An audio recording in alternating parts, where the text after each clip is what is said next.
Hey guys, Bassmaster Elite Series Pro, Wes Logan here. You know, man, we're in the dog days of summer right now. It's like 130 degrees outside here in Alabama where we're at. And you know, this time of year, there's a lot of guys that still are wanting to fish offshore because it's hot and they think all the fish are out deep. And the vast majority are probably out deep, but those schools are getting really broke up. It's hard to get, a consistent bite going out there.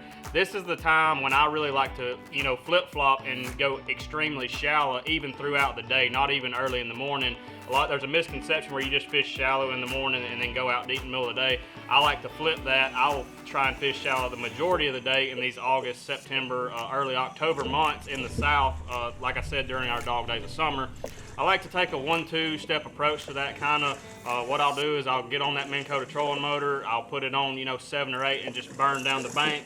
And when I'm doing that, most of the time I'm going to be throwing a Dirty Jigs tackle buzz bait. It's a Scott Canterbury Signature Series. I like a 1/4 ounce. I like to pair it with a Zoom Z-Craw Jr. Most of the time I throw it in white. If I see there's a lot of brim or bluegill around, I'll change the color up a little bit. A lot of times I throw it on a 7.3 medium heavy. This is a prototype of my Signature Series. Lose Pro TI 7.5 to 1 gear ratio, 50-pound sunline braid.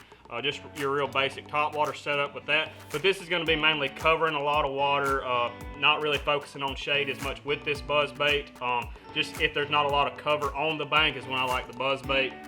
The second step is when I get to any type of cover that's in the bank, whether it be stumps, laydowns, overhanging tree with a lot of shade, that's when I'll pick up this pop-R. This is actually a Z-Pop from Arc Baits. It's a brand new bait we've got out. I've caught a lot of fish on this bait. I'm really impressed with it. But like I said, with the setup that I like, this is a 610 medium. It's a really good rod as far as action goes. It's got a good parabolic beam. You're not going to lose a lot of fish with these treble hook baits. It's short enough you can get it in those little tight to reach places. Sunline braid, lose. This is a hyper mag, same as the Pro TI 7.5 to 1 gear ratio. But the biggest difference that I can tell you with both of these baits is this is more target oriented to where shade lines, stumps, rocks, dock posts, stuff like that. The buzz bait's going to be more just covering water. You're not going to get a lot of bites doing this, but I feel like the chances of you catching a really big one are a lot higher than out deep. Not saying you can't catch one out deep, but I like my chances up shallow when you get in the dog days of summer. Try it out on your local lake and see how it goes.